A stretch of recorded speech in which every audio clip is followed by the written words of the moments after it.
Buenos días amigos, un saludo a todos los seguidores de Líneas de Fuga en Ecuador Today.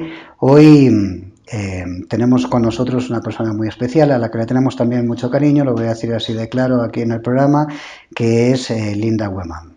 Linda Guemán es una mujer cuencana, 35 años, proveniente de un hogar conservador, es decir, pero sin holguras económicas, que se educó en escuela y en colegios públicos y desarrolló su educación superior, digamos, en la Universidad de Azuay, en la especialidad de Química Biología, y después, digamos, desarrolló su maestría en microbiología becada por la Universidad de San Francisco y su doctorado en microbiología también en la Universidad de San Paulo, nuestra querida UESP, ahí en Brasil, becada por la Senacit en este caso.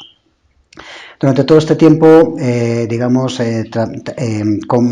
también trabajó, digamos, como investigadora invitada de la Universidad de Washington en San Luis y en algún momento del año pasado dio un paso, digamos, hacia un trabajo de servicio público vinculado a la Secretaría de Salud del municipio de Quito. De alguna forma, la situación que hoy atraviesa Linda junto con otros académicos, es decir, que de alguna forma se vincularon para hacer un trabajo para el pro común de la sociedad, tiene que ver con esa decisión del salto de la academia a un mundo donde al final la política, es decir, marca algunas actividades que vamos a ser amables a identificarlas como sospechosas. En todo caso, Linda es reconocida, entre otras muchas cuestiones, por ser una de las mujeres del 100 Leaders of Tomorrow, de la Global Biotech Revolution, y hoy nos acompaña y es un placer tenerte con nosotros, Linda. Gracias, Decio, por el espacio. Linda, háblanos un poco de tus orígenes familiares, de cómo es la trayectoria, qué te motivó, digamos, a decidir la expertise académica y profesional que hoy tienes. En fin, cómo se desarrolló un poco tu infancia, el entorno familiar y tu formación académica, ¿no? Bueno, como tú decías, mi papá y mi mamá no pudieron terminar ni siquiera la secundaria, entonces siempre el estudio para nosotros representó una manera de salir, ¿no?, de la pobreza y poder hacer una vida diferente a la que ellos habían tenido y la sufrieron. Entonces, por ahí fue el tema de poder estudiar como un vehículo, ¿no?, de escape para poder conseguir cosas diferentes. La ciencia nunca se me pasó por la cabeza, nunca tuve ninguna motivación, ni de familia, ni un referente. Yo creo que fue muy accidentado. Finalmente, el haber escogido mal mi carrera universitaria hizo que en mi búsqueda desesperada de encontrar algo que sí quisiera hacer, me topara con la ciencia como la vía de escape. Y claro, una mujer que es mi referente, la doctora María Elena Casar, en Cuenca, ella me hizo científica. Linda, el rol de las mujeres en la investigación científica, sus aportes, los obstáculos que atraviesan, digamos, para desarrollarse en ese ámbito, bueno, en ese ámbito como en otros muchos más, es decir, y los avances que hemos obtenido, digamos, como sociedad a través de la investigación y de los aportes de las mujeres están comenzando a ser valorados desde hace muy poco tiempo, ¿no? Así es. Mujeres como Caroline Herschel, como Ada Lovelace, Madame Curie, en fin, Exacto. quiero decir, hay una larga lista, ¿no?, hasta llegar a ecuatorianas, investigadoras ecuatorianas, etcétera. Quiero decir, no ha sido fácil esto. ¿Cómo ha sido para ti digamos, el abrirte camino en este ámbito de la docencia académica y la investigación científica, ¿no? Bueno, cuando en el país como investigador, independientemente seas hombre o mujer, pero más si es que eres mujer, tienes dos vías básicamente ahorita, o vincularte a la academia o entrar al sector privado, lo cual es muy difícil, especialmente en mi área de ciencias de la vida, porque nosotros no tenemos una empresa o un organismo de desarrollo biotecnológico que promueva, ¿no?, esa tecnología. Entonces, básicamente el refugio es la academia para nosotros, para poder iniciar. Como ex becaria retornada, obviamente yo tenía este compromiso no me gusta decir que era mi responsabilidad o mi obligación, era el compromiso de regresar, entonces lo hice con muchísimo gusto. Ha sido complicado más que nada por los temas que ya son de conocimiento público, los salarios, que sí son menores para nosotras, haciendo el mismo trabajo y con el mismo título tú ganas menos. Lo otro también es que de frente, especialmente en mi edad, estoy en una edad en la que estoy en ese borde de poder ser mamá o no, 35, 40, y eso se cuestiona mucho en el momento de contratarte. Yeah. Entonces, el de frente decirte, ¿sabes qué? Pero necesito que seas productiva y no sé si es que te vas a embarazar a corto plazo, son temas recurrentes en entrevistas, que no deberían. Eso limita muchísimo. Yo siempre tengo que pensar en que si eventualmente decido ser madre, probablemente voy a dejar de ser investigadora, porque llevar las dos cosas, por lo menos en el contexto ecuatoriano, es muy complicado. ¿Qué otras limitaciones? Pues bueno, finalmente tienes toda la pirámide jerárquica liderada por hombres y siempre eso te va a limitar bastante. Y luego los estereotipos convencionales, ¿no? De pensar que eres la secretaria en lugar de la investigadora. Entonces, son cosas que todas las investigadoras hemos pasado. Yo reconozco que afortunadamente tiene una plataforma que me ha permitido poderlo hablar, pero no es aislado, ¿no? Esto pasa muchísimo y va a seguir pasando, sí. Y siguiendo esa línea que estabas planteando, de alguna forma yo creo que la pandemia evidencia o ha evidenciado de alguna forma ese desbalance de género, ¿no? Quiero decir, hemos visto cómo, digamos, mujeres académicas, digamos, han tenido una merma en la productividad académica, ¿no? Así es. Disminuyeron los papers, las publicaciones en revistas indexadas, en fin, ese tipo de cosas consecuencia de las cargas familiares, ¿no? Es decir, esto es una cotidianidad, digamos. De acuerdo. ¿No? Creo que lo único que hizo la pandemia es evidenciar algo que ya sucedía. Ahora se ha puesto mucho más de manifiesto que la carga familiar en las mujeres, por lo menos en el contexto ecuatoriano, supone un peso mucho mayor que el de los hombres. Y entonces ahora mismo tienes, claro, investigadoras lidiando con el tema laboral y al mismo tiempo la de educación de sus hijos, la de las actividades domésticas. La Red Ecuatoriana de Mujeres Científicas ha evidenciado mucho esto en el contexto de la pandemia, cómo la disminución de productividad en el caso de mujeres investigadoras se va a ver acentuado por la pandemia. La violencia también intrafamiliar es algo que se ha acentuado muchísimo, ¿no? Tienes víctimas de abuso familiar obligadas a vivir bajo el mismo techo, principalmente en los primeros meses de confinamiento en los que literal no podía salir. Esto es una gran limitación para nosotras, ¿no? Especialmente para aquellas que, como te digo, decidieron ser mamás y conjugarlo con la vida académica. A mí no me ha pasado todavía, pero estoy muy consciente de que me va a pasar el momento en que decida convertirme en mamá. Linda, ¿por qué decidiste poner a tiempo parcial, digamos, tu vocación académica, tu docencia y tu investigación en la UTE, en este caso, que es donde la estabas realizando, y, digamos, y dar ese paso a la Secretaría de Salud, digamos, del municipio de Quito en el 2020? Es decir, ¿qué te motivó a que, digamos, hicieses una acción de ese tipo, que incluso me da la sensación de que hasta económicamente te habrá significado una merma? Claro. ¿Qué? ¿Cuál es el motivo de esto? Cuando comenzó la pandemia, por ahí en enero, febrero de 2020, y todavía no teníamos casos en el país, yo empecé a ser muy activa en redes sociales, especialmente en mi Twitter, instando a las autoridades que yo consideraba que iban a tener un papel importante a que se preparen. Esto es el INSPI, el ARCSA, el Ministerio de Salud Pública, preguntando públicamente si ya estaban comprando pruebas, si ya se estaban preparando con equipos de protección personal, porque mi preocupación era, estamos nada más esperando que llegue el primer caso a Ecuador para ahí decidir qué vamos a hacer. Cuando en realidad que en enero se declare aparezca el primer caso en China, nos daba unos meses valiosísimos para prepararnos. En ese cuestionamiento público que yo hice, yo, entre otras cosas, instaba a las autoridades a que se asesoren con técnicos, ¿no? En este caso salubristas, epidemiólogos, entre otros, para que tomen sus decisiones. Cuando en mayo del 2021 recibí la llamada del alcalde invitándome a colaborar, lo primero que le dije es que no, de frente, rotundamente, por mi falta de experiencia en el sector público.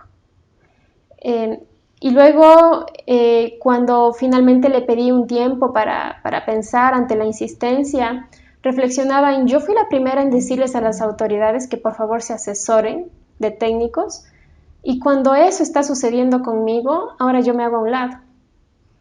Por eso es que no tienen un buen asesoramiento. Y aunque, como tú dices, a mí me representó, mi salario es mucho más, era mayor en la UTE, a tiempo completo, que en la Secretaría de Salud. Me consta. Eso para nada fue para mí uno de los criterios de decisión.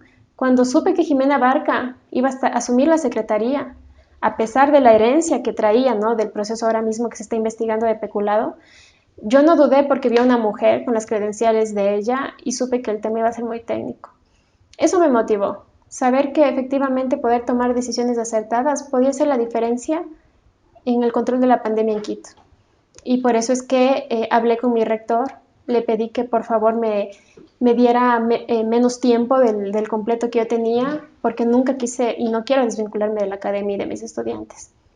Y esa fue la decisión, ¿no? Hacer la pausa en la vida académica e involucrarme en la vida pública. Y a pesar de todo, inclusive de esto, no me arrepiento. Estamos haciendo esta entrevista, digamos, minutos después de que a Linda Guamán se le haya puesto un grillete en la mañana de hoy en su tobillo, ¿no? En este contexto, yo entiendo que una joven académica, investigadora científica como tú, debe estar, y me vas a permitir la expresión coloquial, alucinando de todo lo que está pasando en este momento. Consciente de que no has tenido, digamos, acercamientos partidistas, no has tenido inquietud por la política, es decir, y que tu dedicación a esto ha sido más desde una visión social y humanista, entiendo que debes estar absolutamente sorprendida del contexto que se está moviendo en torno a todo esto y lo que tiene que ver con esta trama política. De alguna forma, me parece que la doctora Jimena Abarca, a la que le voy a mandar un saludo desde aquí, un reconocimiento, tanto por su, digamos, por sus implicaciones sociales, es decir, como por su rol dentro del movimiento de mujeres y las reivindicaciones de las mujeres en el país. Como tú, de alguna forma, Linda, entiendo que eres consciente de que sois, de alguna forma, daños colaterales de una operación que es política, ¿no?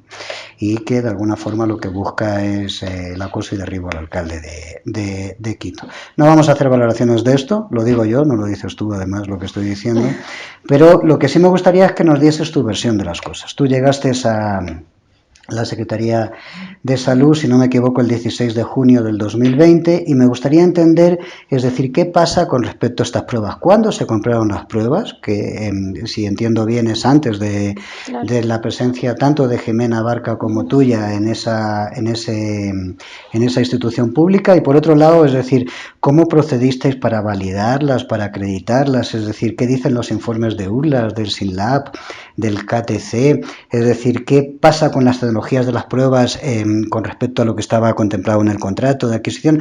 Cuéntanos, digamos, la versión no politizada de esta historia, Linda. Claro, bueno, el alcalde decide que la Secretaría de Salud, a través de su autoridad competente en ese momento, el doctor Mantilla, haga la compra de las pruebas. Yo incluso... ¿En qué fecha fue esto? Esto fue a finales de abril, inicios de mayo. El contrato en sí llega el 12 de mayo, ¿no? La entrega de las pruebas. Mayo del 2020. 2020. Yo estuve participando en las mesas técnicas, sin saber que iba luego a ser parte de la Secretaría, obviamente, que daban nuestros puntos de vista como investigadores, ¿no? De decisiones que se podían tomar al interior de la Secretaría. Yo nunca participé en el tema de las pruebas, yo estaba más por el lado de medidas, ¿no? Finalmente, como es de conocimiento público, también me enteré que se compraron las pruebas. Creo que aquí es importante mencionar algo. La persona que tiene la autoridad para decidir si el contrato se cumple o no se cumple es la administradora del contrato. Ella es, inclusive, por encima de la máxima autoridad, quien puede decir este contrato se cumplió o no se cumplió. ¿Quién es la administradora del contrato? Es la doctora Sandra Hidalgo, que también ha sido vinculada junto a mí. Sandra recibe en mayo, el 12 de mayo del 2020, las pruebas. Lo digo porque esto ya es un proceso público, ¿no? Ella recibe de conformidad la cantidad y la calidad de las pruebas. Es decir, tú tienes un acta, entrega, recepción firmada, en la que tú puedes ver que el proveedor cumple. Por lo menos eso es lo que ella indica al hacer el acta de que hay fiel cumplimiento y que no hay ningún problema. Pero claro, la Secretaría de Salud es allanada. Después, los primeros días de junio, ya producto de la investigación, allanan la casa de Sandra también. Y cuando nosotras llegamos con Jimena, el 16 de junio, nos encontramos con el siguiente escenario. Una Secretaría de Salud que tenía 100.000 pruebas, una secretaria de salud que le faltaban muchísimos documentos de la compra de esas pruebas porque la fiscalía se había llevado, producto del allanamiento, y muchos funcionarios, si no son casi todos, extremadamente asustados porque el allanamiento también se llevó a cabo en las oficinas de la Secretaría de Salud. Comenzar a trabajar así, a controlar una pandemia, fue muy complicado, sin documentos, con el miedo de los funcionarios. Sin embargo, yo confiaba y sigo confiando en el criterio técnico de Jimena. Entonces, ¿qué es lo que pasa? Finalmente, mi rol como coordinadora técnica no era decidir si las pruebas estaban bien o mal, porque para eso está la administradora del contrato. Mi rol era dar uso de esas pruebas y asesorar a Jimena en cuál es el mejor uso que se pueden dar. Sin embargo, al final soy investigadora y fui entrenada para cuestionar, así. Y cuando llego y no tengo evidencia de nada, yo tengo una preocupación natural de cómo voy a usar las pruebas si no tengo la información de qué tipo son, cómo se recibieron, etc. Y es ahí que, a pesar de que no era mi función, porque la administradora del contrato ya había dicho que se recibió de conformidad, le digo a Jimena que validemos las pruebas, porque no teníamos ningún documento. Es decir, ni siquiera tenías la obligación de tal, No. Sino que lo hiciste por Pero voluntad finalmente, propia. claro, Jimena y yo somos técnicas. Y por entonces una cuestión profesional. Queríamos tener evidencia de en dónde estamos parados. Pero creo que aquí también es importante recordar, en junio del 2020 los aeropuertos estaban cerrados. No sé si te acordarás, era el momento de la pandemia más hermético. Sí, por supuesto que sí. Entonces nos encontramos con el escenario de, ok, necesitamos validar las pruebas, pero no tenemos aeropuertos para poder enviar las pruebas fuera. Son pruebas que tienen que estar a menos 20 grados centígrados, al igual que algunas vacunas, tú ves como el transporte. Si ahora la logística es un desafío, imagínate con aeropuertos cerrados.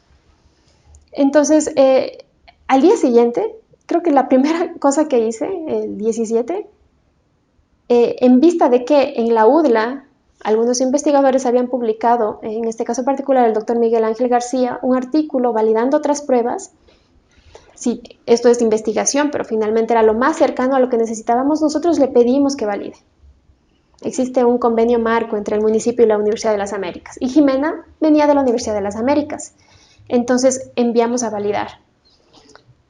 Mientras sale la validación, a mí me contacta la concejal Luz Elena Coloma vía WhatsApp y me dice, Linda, en México han validado las pruebas. Y me envía el informe de México. Y el informe de México, entre otras cosas, indicaba el porcentaje de sensibilidad y especificidad. Lo más llamativo del informe de México es que básicamente dice que esa prueba puede dar positivo no solo a coronavirus, a SARS-CoV-2, sino a otros virus. Eso era lo que le llamaba la atención a la concejala y me dijo, ¿tú sabías de esto? Entonces esto quiere decir que las pruebas no son buenas. Mi respuesta fue, Luz Elena, nosotros tenemos la misma preocupación que ya mandamos a validar. Ah, ¿en dónde? En la UDLA. Estamos esperando los resultados. Y la sorpresa es que los resultados, en lugar de llegar primero a nuestras manos, se filtran a un portal que se llama Cuatro Pelagatos y ellos anuncian que las pruebas son chimbas por los resultados de la UDLA. Pero quiero entender una cosa en esto. ¿Existe alguna entidad que tenga acreditación como para validar estas pruebas en el Ecuador? En simultáneo, yo hice la misma pregunta que tú haces, porque en mi conocimiento técnico yo sabía que nadie podía validar en el país.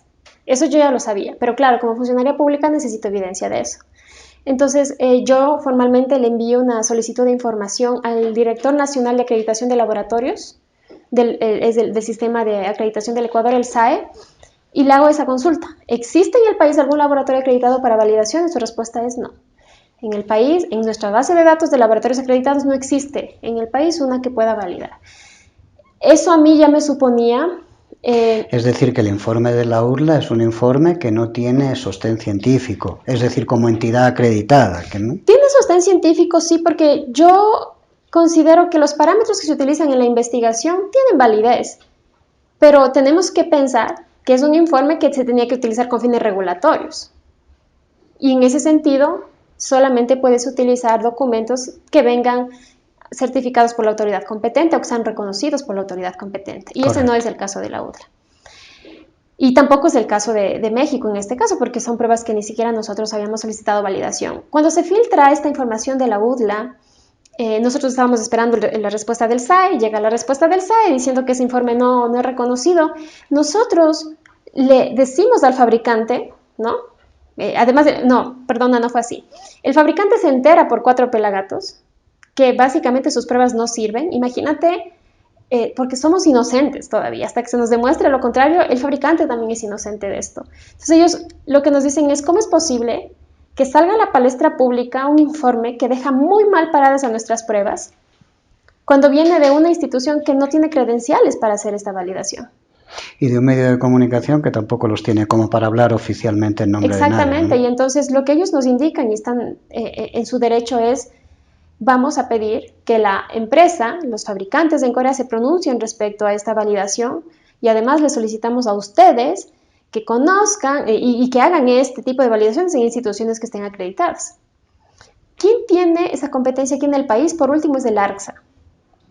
El ARCSA emite el registro sanitario de estas pruebas. Para nuestros oyentes, ARSA es la Agencia Nacional de Vigilancia Sanitaria. Correcto. En el país, la institución que entrega los registros sanitarios.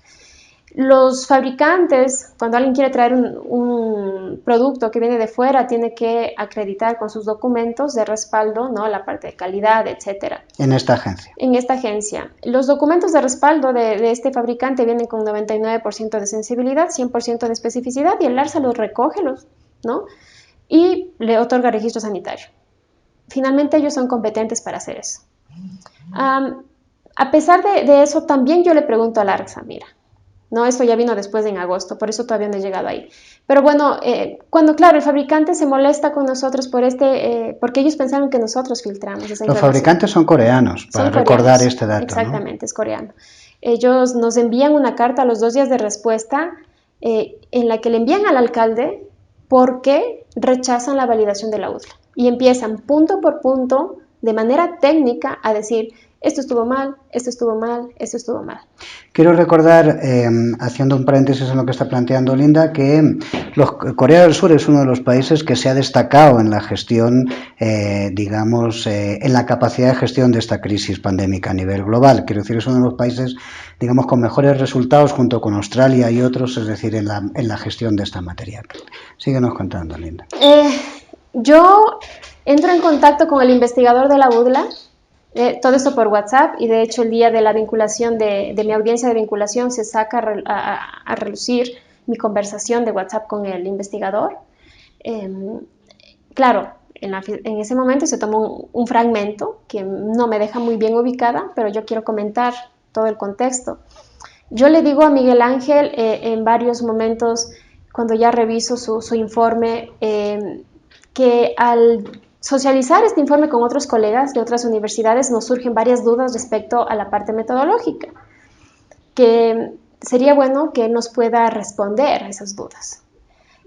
Miguel Ángel, yo creo que se sintió herido, ¿no?, por cuestionar su informe y enseguida asume una posición a la defensiva indicando que él no va a responder ninguna pregunta, ningún cuestionamiento de ningún otro investigador, porque él lo que va a hacer es publicar esos resultados después. Y yo le digo en mi chat, pero Miguel Ángel, ¿estás de acuerdo que tú estás cuestionando?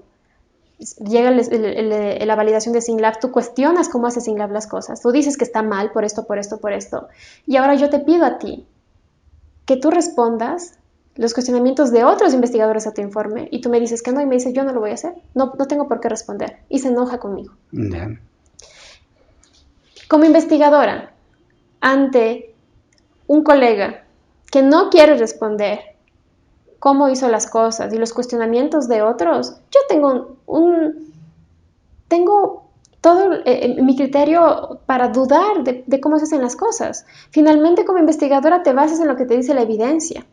Y en ese momento para mí la evidencia no era concluyente. ¿Por qué? Hacemos una reunión por Zoom con el fabricante coreano, con Miguel Ángel y conmigo y algunas otras autoridades. Y el fabricante le hace notar a Miguel Ángel un error garrafal que comete, que corresponde al hecho de que no es una institución acreditada, ¿no? Cuando tú eres investigador, y yo lo he hecho, tú tienes la flexibilidad para hacer algunos ajustes en tu investigación. Pero cuando haces procesos acreditados, tú tienes que seguir lo que te indican los estándares. Correcto. Él se toma la libertad de no seguir la recomendación del fabricante en cuanto a los volúmenes y los reduce. Y eso fue lo primero que le dijo el fabricante. ¿Cómo puedo yo utilizar tu informe de validación cuando tú no utilizaste los volúmenes que sugiere el fabricante? Primera cosa. Y de ahí, claro, otras cosas más que ellos cuestionaron al informe. Entonces, dime tú, yo como investigadora, ante la negativa él de querer responder mis dudas y con cuestionamientos del fabricante de que algunos procedimientos no se habían hecho bien, pues lo que hicimos con Jimena es pedir otra validación en otro lugar. Claro, ahí quiero entrar. Es decir, hay un primer informe que es de una entidad no acreditada, porque no hay entidades acreditadas a nivel nacional en el país. Y estamos con un momento, una coyuntura en la cual los aeropuertos están cerrados, es decir, consecuencia de la primera oleada dura de la pandemia. Y ahí vosotros pedís nuevas validaciones a entidades que sí son internacionales y que sí tienen esa validación. Cuéntanos un poco esto. A ver cómo creo que además es importante porque mucho se ha hablado acerca de que esto se ocultó, ¿no? De que yo he ocultado información. Lo primero que hice es poner esto en el Consejo Metropolitano, en una sesión pública que se transmite en vivo por varios medios de comunicación y decirles, hemos recibido el informe de la UDLA. El informe de la UDLA dice que las pruebas no cumplen. ¿Ok? Pero ese es un informe preliminar, se va a hacer otro informe acogiendo algunas sugerencias del fabricante y adicionalmente vamos a buscar otro laboratorio. Entonces, cada uno de esos hallazgos yo los fui documentando públicamente, ¿no? Porque si nosotros pedimos la validación, nosotros éramos los más interesados en que se sepa. Creo que existe esta perspectiva o esta sensación de ocultamiento porque quien filtra el informe no somos nosotros, sino este medio de comunicación, y lo que la ciudadanía percibió es ellos estaban ocultando esta información cuando nosotros habíamos solicitado esa validación. Que es el mismo medio de comunicación que filtra también, es decir, los WhatsApp que tú mantienes con el investigador de la UDLA. Quiero decir con esto de que este medio de comunicación tiene un rol de francotirador para intereses concretos. Hablemos claro, porque yo creo que hay que decir las cosas como son, es decir, para intereses concretos que no están vinculados ni al procomún de la sociedad ni a la investigación científica, sino a otro tipo de objetivos. Esto, una vez más lo digo yo, es decir, y quiero como dejarlo claro porque me parece que hay que desentrañar también los nudos, es decir, que existen detrás de esta trama, ¿no? Así es, nosotros hablamos con las personas de la Universidad de las Américas respecto a cómo se pudo haber filtrado el informe, hasta el momento no sabemos, porque el daño a la empresa en su reputación es grave y está en un proceso judicial además con todo esto, entonces claro, finalmente nunca supimos qué sucedió. Pero bueno, en simultáneo nosotros lo que decimos es, ok, no tenemos en el país, no tenemos como una agencia acreditada, no tenemos cómo enviar nuestras pruebas de afuera. Al mismo tiempo, en simultáneo teníamos que usar las pruebas para controlar la pandemia, ¿no? Creo que es importante que recordemos esto, ¿no? Porque no estábamos hablando de algo en lo que, pues sí, pero bueno, esperemos el debido proceso, que pase un mes, que pase 2 meses, que ahora en el aeropuerto tienes, ¿no? Como funcionario público la obligación de hacer el mejor uso de los recursos y para nosotros era usar las pruebas para el fin para el cual fueron compradas, que es para diagnosticar. Entonces, Linda, si hubieses echado para atrás la compra, ¿qué tiempo estimas que hubiese tardado un procedimiento de nueva compra de pruebas PCR en cualquier otro proveedor? Es decir, ¿cuánto tiempo hubiese tardado eso, digamos, en la lógica burocrático-administrativa del municipio? Sí. Bueno, como es un régimen de contratación pública, por lo menos 60 días. 60 días. Por lo menos. Quiero recordar que vivíamos del antecedente, digamos, de recoger cadáveres en las calles de Guayaquil, consecuencia, digamos, de la incapacidad para dar respuestas a la pandemia que tuvo el municipio de Guayaquil y el Ministerio de Salud, evidentemente, inicialmente, y que eso no fue lo que se vivió en Quito y que todavía, afortunadamente, no es lo que hemos vivido en Quito durante todo este proceso. Bueno, lo siguiente que pasa, Decio, es que decimos, ok, si no tenemos un laboratorio acreditado, lo único que tenemos es un laboratorio universitario de investigación. Lo más cercano que podríamos tener es un laboratorio clínico.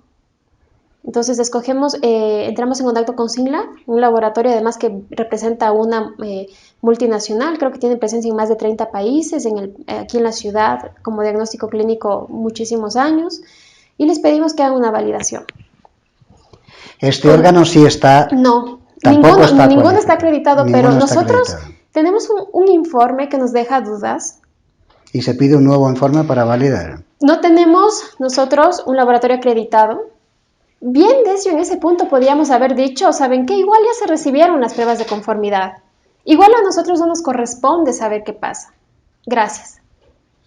Pero es nuestro interés como técnicos que somos Jimena y yo de, ok, tenemos un informe que no nos deja tan claro, que ya tuvo una carta de rechazo de la empresa coreana y todas estas cartas de rechazo de por qué está mal también están en la página web del municipio para que todo el mundo los pueda ver.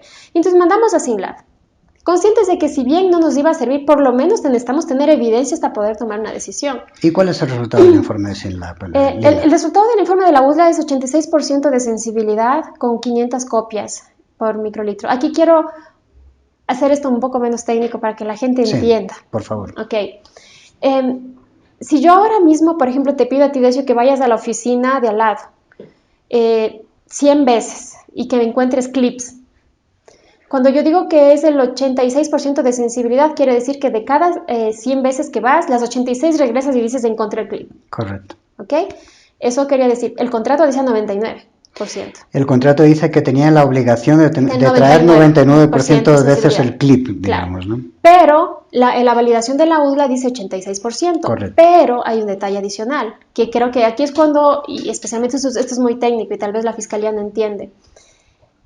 Decio, no es lo mismo si en la oficina que yo te mando a ti buscar el clip hay un clip que si hay 1 millón de clips, ¿verdad? Probablemente si hay 1 millón de clips, tú vas a venir de las 100 veces, las 99 vas a encontrar un clip. Correcto. Mientras que si tengo uno, te va a ser más difícil a ti encontrar. Ese es el cuestionamiento que hace la empresa al informe de la UDLA, que disminuye el universo. La carga viral es importante. Entonces, lo que dice el informe de la UDLA es 86% de sensibilidad con 500 copias del virus. Es decir, cuando hay 500 virus en un volumen de 1 microlitro, 86% de las veces va a encontrar. Ahora, en el contrato nunca se menciona la carga viral.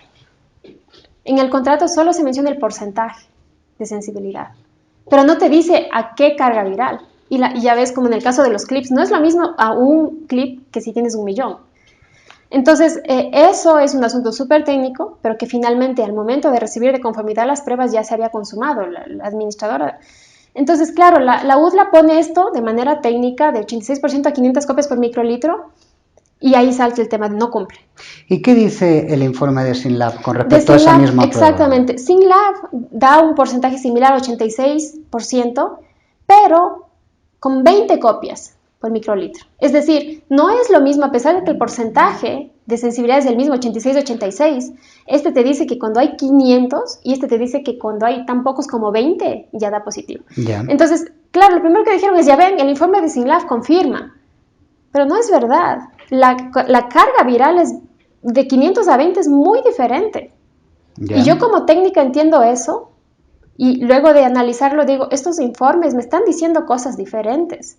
Claro, para la gente entiendo que 86 es 86. Claro. Pero yo, entendiendo la carga viral, digo, estos informes no me están dando la misma información. Pero hay un tercer informe, que es de KTC. Cuéntanos. Bueno, cuando sale el informe de SYNLAB, también lo hicimos público ante el Consejo. También está en la página web del municipio para que todo el mundo lo vea. Cuando sale el informe de SYNLAB, Miguel Ángel, de la UDLA, cuestiona muchísimo el informe de SYNLAB. Y claro, por el chat se puede ver que dice, está mal por esto, por esto, por esto y por esto. Ahí yo le vuelvo y le confronto a Miguel Ángel y le digo, ok, tú cuestionas el informe de SYNLAB. Yo tengo cuestionamientos a tu informe. Hagamos esto transparente, abierto, para poder saber qué pasa con los informes. Y él se niega a responder mis preguntas. Ok. Entonces, imagínate yo como investigadora, 2 informes discrepantes, sin la posibilidad de poder enviar mis pruebas a validar. En la palestra pública el tema de que las pruebas no son buenas y nosotros con la necesidad urgente de usarlas para poder contener la pandemia. Entonces, le pedimos en este caso al fabricante, ¿no? Y creo que aquí es importante diferenciar. Sí se hizo la validación en Corea, no la hizo el fabricante. La hizo el Laboratorio de Referencia Nacional en Corea que se llama el Korean Testing Certification, el KTC. ¿Y ese laboratorio tiene certificación para hacer la prueba? Entonces, ahí viene otro tema también que Fiscalía un poco está en contra, ¿no? Dicen, finalmente esa acreditación no sirve. Ahí yo ya escapa mi conocimiento. El KTC está dentro de un grupo de laboratorios que son signatarios de un acuerdo multilateral. El SAE, el Sistema de Acreditación del Ecuador, lo que dice es, estos laboratorios están acreditados para esto y para esto y para esto. Sin embargo, estoy obligado yo, como SAE, a reconocer las acreditaciones de laboratorios internacionales si son signatarios de este acuerdo multilateral. Correcto. Y entonces ahí viene este asunto vinculante que es un poco más jurídico, que yo no entiendo. El asesor jurídico de la Secretaría de Salud de ese momento revisa el documento del KTC, revisa el informe que el SAE hace respecto a esta institución y dice, bueno, aquí este es signatario del acuerdo multilateral, esto es lo más cercano que nosotros vamos a poder tener, por lo tanto es el único que podemos usar con fines regulatorios. El informe del KTC, ¿qué es lo que dice? Que la sensibilidad es mayor al 95%, con una carga viral de 4 virus por microlitro. Totalmente diferente. Totalmente diferente. Algo que se cuestiona es, pero ese no fue el lote, no fue validado el lote que teníamos aquí, sino el de allá. Primero, no teníamos manera de enviar el lote. Segundo, si vemos las credenciales del fabricante, tiene por lo menos 2 certificaciones ISO de calidad, justamente de estandarización de procesos. No es un laboratorio que en el contexto de la pandemia empezó a hacer pruebas, ¿no? Es un laboratorio que lleva haciendo dispositivos médicos de diagnóstico por muchísimos años. Y no teníamos manera de que sea el mismo lote.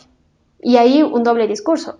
El informe de México tampoco era del mismo lote. Sin embargo, ese sí se toma como referencia para criticar nuestra prueba. Entonces, nosotros en una rueda de prensa con el alcalde, hacemos público el resultado del KTC, informe que también está subido a la página web. Y finalmente decidimos entonces dar continuidad con el procesamiento. De lo que se me acusa es, usted sabía que las pruebas no eran buenas y sin embargo dejó que se usen. Primero, yo no debía dejar o no que se usen, ese no es mi trabajo, eso ya se había hecho cuando la administradora firmó el contrato de cumplimiento. La compra es anterior a ustedes y la validación de la compra también. Nosotros ni siquiera teníamos la responsabilidad de validar. Sin embargo, nosotros hicimos las validaciones y fuimos públicamente hablando acerca de los resultados. ¿Okay? La otra cosa de la que a mí se me cuestiona mucho es algo que yo misma doy a conocer. Entre la poca evidencia que tengo cuando asumo mi cargo es la información sobre las pruebas. Pero cuando empiezo a leer acerca de la marca, me doy cuenta que la tecnología que utilizan estas pruebas se llama LAMP. O sea, no es PCR. Depende de cómo, porque ahora mismo la evidencia no es concluyente. En muchos lugares catalogan LAMP como un tipo de PCR. Ya. LAMP utiliza en el procesamiento un equipo de PCR. Ya. Y por ahí yo creo que viene la confusión, ¿no? El objeto contractual hace mención a compra de pruebas PCR.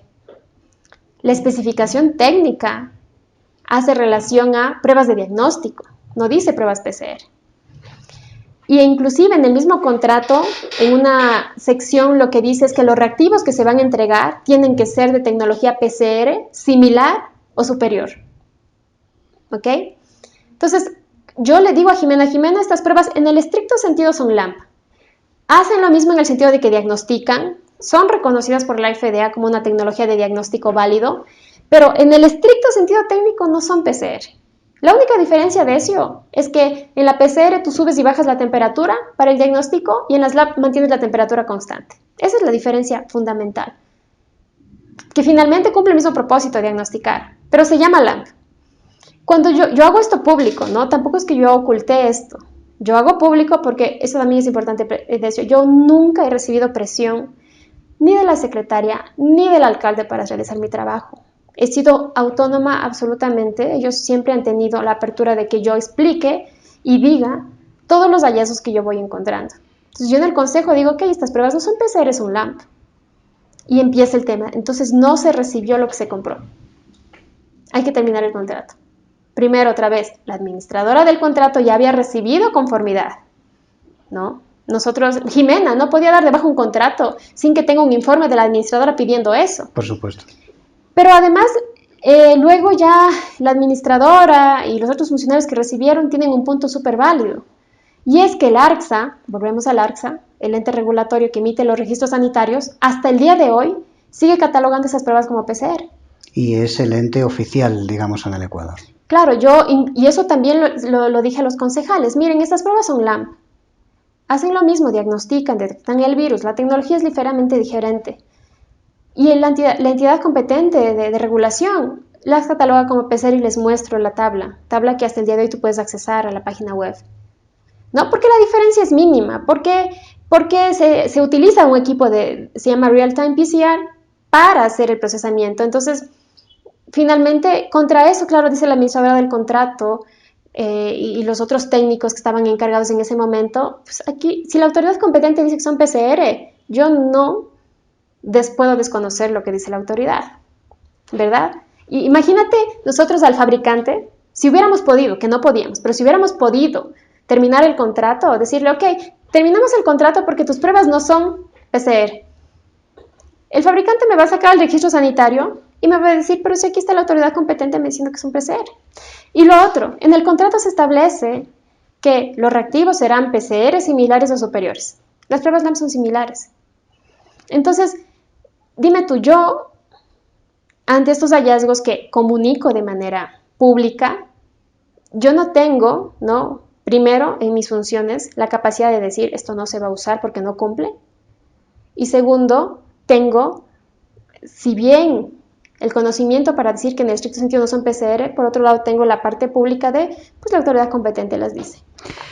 Dime una cosa, Linda. Desde el ámbito, tú has tenido una muestra de solidaridad muy importante, digamos, desde más de una docena y media de rectores académicos, un amplio target de la comunidad científica nacional, del network PhD, es decir, en fin, quiero decir, me parece que, digamos, el mundo científico, el mundo ilustrado, el mundo de la docencia académica, el mundo de la investigación, etcétera, digamos, está apoyándoos claramente, digamos, en esta disputa o en esta lógica política de la que estáis de alguna forma afectada.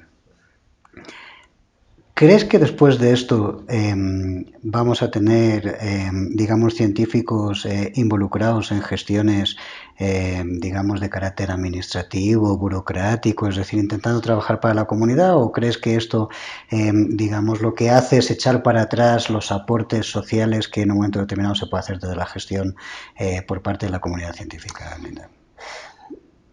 Lo que me está pasando a mí en este momento afecta mucho a mi familia, ¿no? Creo que estuvieron por muchos años acostumbrados a verme en los medios recibiendo premios, halagos y cosas positivas.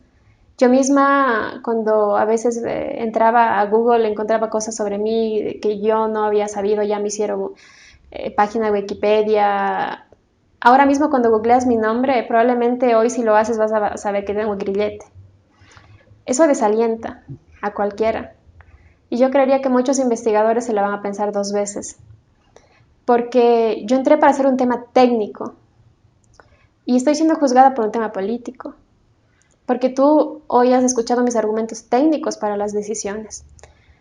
Creo que va a ser muy difícil que alguien quiera asumir un cargo a sabiendas de que no va a ser juzgado solamente por su trabajo, sino para quien trabaja. Que creo que es lo que a mí me está sucediendo hoy en día. Entonces, lo veo difícil. Sin embargo, claro, esto no va a durar para siempre. Viene un gran cambio ahora con el nuevo gobierno que asuma. Tal vez eso dé puerta a que las cosas puedan cambiar. Ojalá, no lo sé. Bien.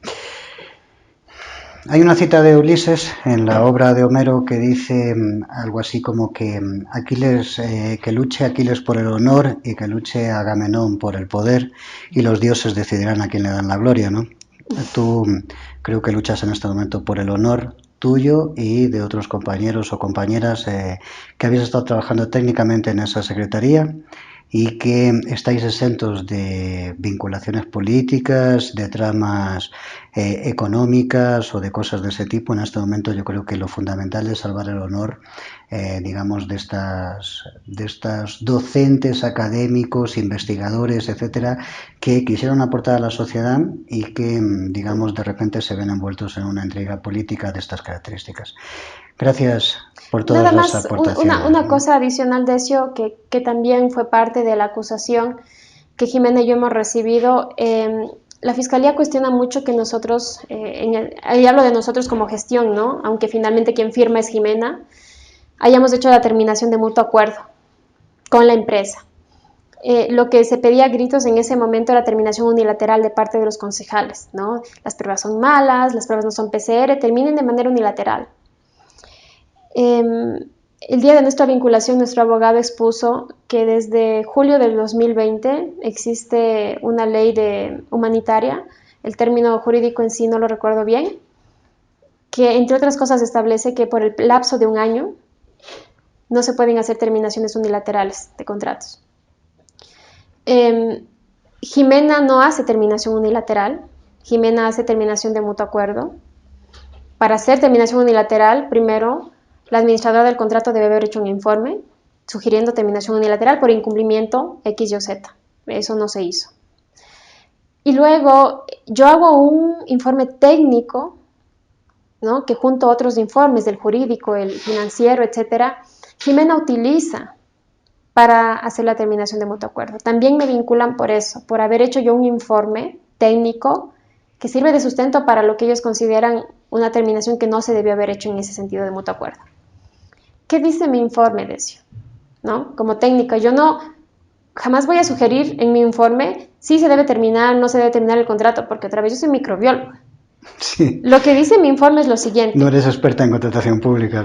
Es, como antecedentes pongo la pandemia, los números, y luego hablo sobre el diagnóstico, porque es importante diagnosticar. Y en función de eso, sugiero dos cosas en mi informe. Primero, en Quito estamos haciendo 200 pruebas por día. Deberíamos hacer por lo menos 1.000, 1.500 si queremos que esas pruebas sirvan para el propósito de contención de pandemia. Por lo tanto, se debería contratar un laboratorio que pueda procesar en esa cantidad las pruebas. Primera sugerencia. Y segunda y final sugerencia. Las pruebas caducan en septiembre, octubre del 2020. Se tiene que reemplazar, ¿no? Hacer efectiva la garantía técnica, que además está en el contrato y de lo que se hace normalmente, por otras pruebas que tengan una caducidad mayor. Y eso va por cuenta del fabricante. Esas son las dos sugerencias. Dime tú porque lo que entiendo es como que nosotros configuramos elementos para que ella pueda terminar de mutuo acuerdo, ¿no? Elementos rebuscados o lo que sea. Pedir que se hagan más pruebas en una pandemia y pedir que se cambien reactivos que van a caducar, ¿te parece que no tiene sustento técnico? Yo me reafirmo. Era algo que yo como técnico tenía que sugerir. Y eso, claro, ya el jurídico, ahí él sí expone si la terminación de mutuo, de unilateral, eso, y Jimena la termina. Entonces, ese es lo que me dicen es, ¿para qué hiciste un informe que luego se utiliza? Pero dime tú cómo no sugerir que se hagan más pruebas y que se cambien pruebas que van a caducar.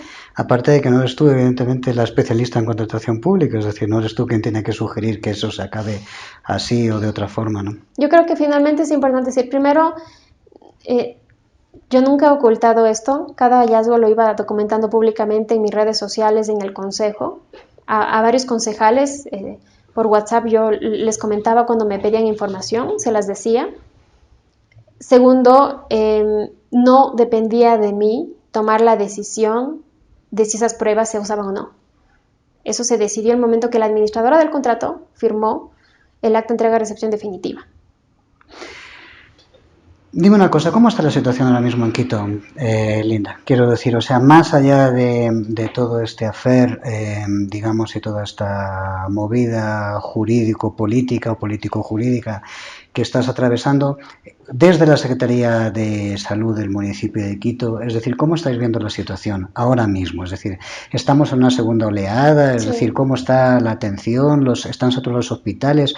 ¿Cómo prevéis el inmediato, digamos, de lo que estamos viviendo en este momento en la ciudad, ¿no? Bueno, lo que vimos hasta la semana pasada, y te digo porque fue la semana pasada cuando empezó todo esto y en esta semana no he actualizado los datos, pero hasta la semana pasada estábamos con una positividad en la ciudad de Quito de casi el 30%. Eso es súper alto y también eso demuestra que si las pruebas no fueran sensibles, ¿cómo tienes 30% de positividad?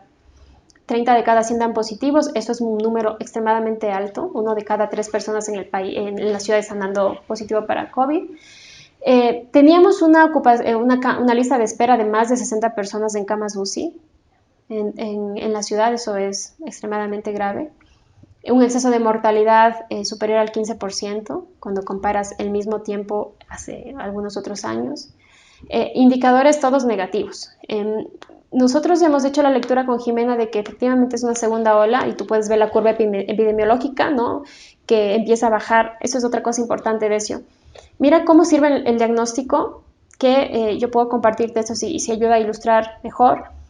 Estábamos en junio, julio, en el pico máximo de la pandemia, agosto. En agosto implementamos la estrategia, Jimena es la mentora de esto, de las brigadas comunitarias de médicos yendo a territorio, aplicando pruebas a gente con síntomas.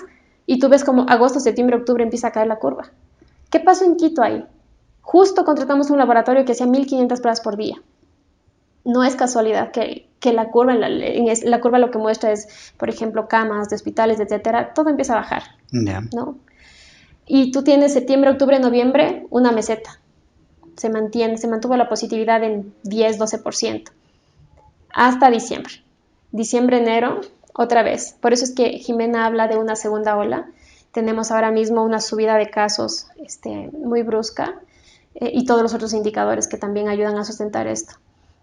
Además, ahora acabamos de tener feriado de carnaval. Además, tuvimos todo el tema político, ¿no? Todos son factores sociales que no han ayudado a que la gente mantenga las medidas de bioseguridad. Con certeza vamos a ver entonces probablemente en lo que queda de febrero, inicios de marzo, un crecimiento sostenido, que nosotras creemos no se debe a la nueva variante que ya ha sido identificada en el país, sino más bien al comportamiento que hemos tenido como sociedad. Entonces, bueno, pues así van las cosas y además de todo esto, seguimos siendo funcionarias públicas.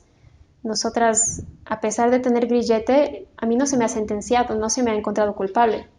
Yo sigo trabajando y tenemos que seguir respondiendo ante la pandemia. Ahora mismo tenemos el tema de las vacunas, que analizaremos esta tarde con el alcalde. Y bueno, todo lo que sea positivo para la ciudad. Muchas gracias, Linda. Gracias por acompañarnos hoy.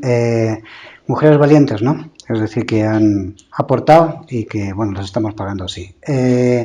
En el centro del debate, en un país donde las vacunas apenas existen, nos están llegando, digamos, stocks residuales y donde el reparto de dichas vacunas está más que cuestionado, digamos, una petición del municipio de Quito en este caso. Permítanle a el GAT local hacer compras de vacunas con sus propios presupuestos, es decir, para las poblaciones, digamos, para las sociedades a las que les eligieron. Ahí está el debate sin solucionar y esperando respuestas por parte de un Ministerio de Salud que no se ha caracterizado precisamente por su eficiencia ni por su efectividad. Gracias a todos por acompañarnos hoy. Las esperamos en el próximo capítulo de Mías de Fútbol. Un saludo a todos.